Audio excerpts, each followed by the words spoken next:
The legend lives on from the Chippewa on down of the big lake they call Gitchigoomie. The lake, it is said, never gives up her dead when the skies of November turn gloomy. With a load of iron ore, 26,000 tons more than the Edmund Fitzgerald weighed empty. That good ship and true was a bone to be chewed when the gales of November came early. The ship was the pride of the American side, coming back from some mill in Wisconsin. As the big freighters go, it was bigger than most, with a crew and good captain well seasoned, concluding some terms with a couple of steel firms when they left fully loaded for Cleveland. Then later that night when the ship's bell rang, could it be the north wind they'd been feeling?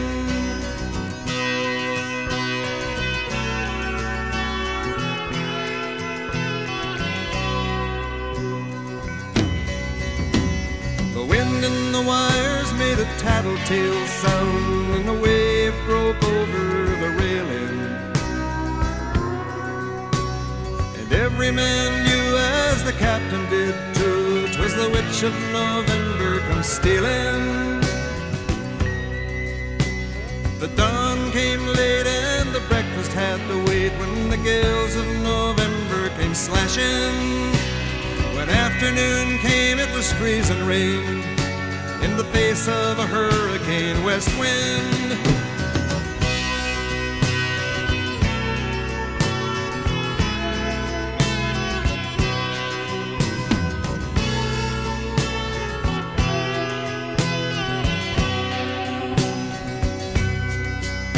When supper time came, the old cook came on deck saying, "Fellas, it's too rough to feed you." At 7 p.m. a main hatchway caved in. He said, "Fellas, it's been good to know ya." The captain wired in, he had water coming in, and the good ship and crew was in peril. And later that night, when his lights went out of sight, came the wreck of the Edmund Fitzgerald.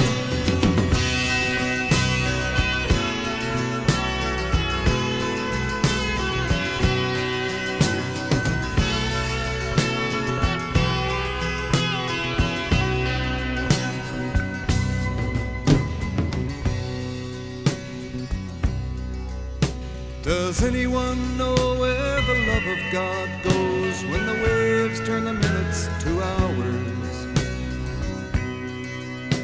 The searchers all say they'd have made Whitefish Bay if they'd put 15 more miles behind her. They might have split up or they might have capsized. They may have broke deep and took water. All that remains is the faces and the names of the wives and the sons and the daughters.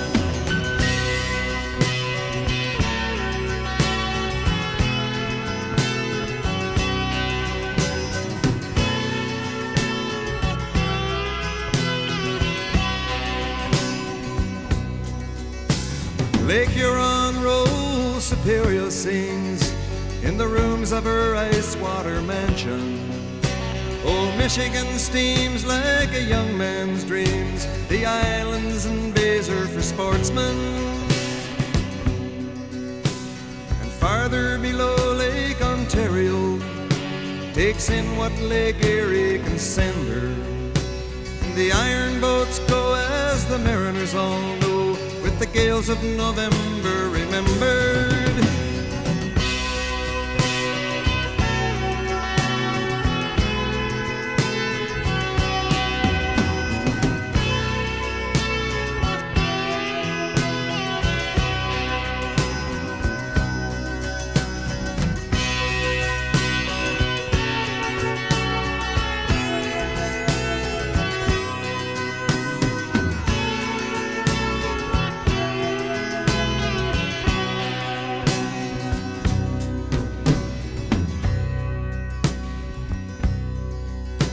In a musty old hall in Detroit, they prayed in the Maritime Sailors' Cathedral.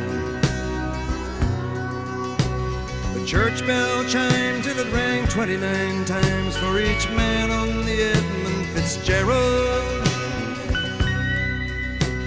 The legend lives on from the Chippewa on down of the big lake they call Gitchigoomie.